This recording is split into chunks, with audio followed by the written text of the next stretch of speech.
Welcome back. Joining us right now virtually is a familiar face. We have Anthony Knopps with us.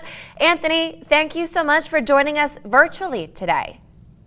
Glad to be here. It's not quite, making Georgian dishes with you guys, but it's almost the same. Almost the same, not cooking, but you did just release a brand new book. It's called But We Only Have One Grape. Go ahead and tell us about this.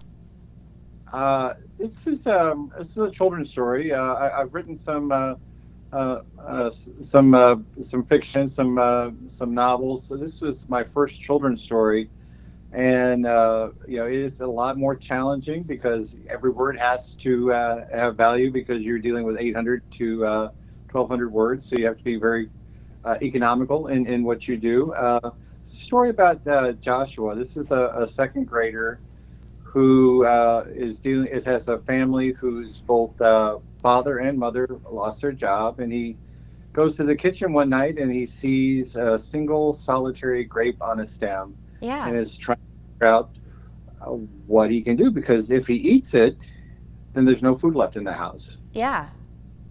It speaks to the very real problem of food insecurity that we have here in the United States, and especially in Louisiana. Louisiana ranks #1 in terms of food insecure households, and that's really defined as children not knowing where their next meal is coming from. It doesn't mean that they don't have food. It just means that they don't know where they're going to get it next. Right, and particularly in January and February, these are really tough months because the holidays are gone. So all the benefits that people have from charitable dinners and everything else, those food starts to dwindle away, and it becomes a very real problem. And it hurts development, cognitive development. Students don't get the sleep they need. Kids don't get they're not able to focus because they're hungry.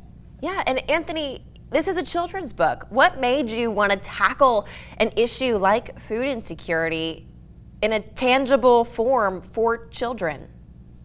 Well, it actually grew out of my daughter's senior thesis at St. Mary's College in South Bend. She's an environmental science major, but she dealt with food insecurity and food deserts. She actually is working in a food bank now.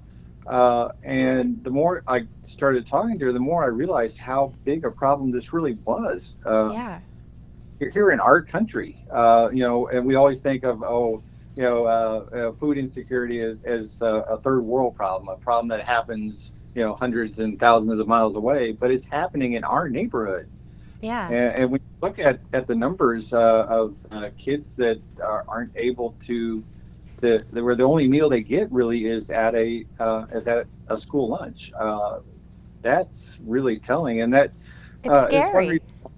And why we wanted to raise awareness about this problem. And I love that you're doing this. We are out of time. Really fast, how can people find your book?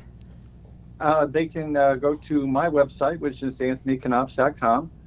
And I'm sure you guys can have the link up on your site a little bit later. Yep. But part of the proceeds from this will go to food access efforts. Awesome. And I think that's really important that, we're sharing the message, but we're also working to find a solution. I love that you are doing this. Thank you so much for joining us to share this with our viewers today. All right. Take care. You too. And if you guys at home want to check out the book, head to our website, klaf.com. Everything you need is going to be there. Let's check in with Adam Olivier.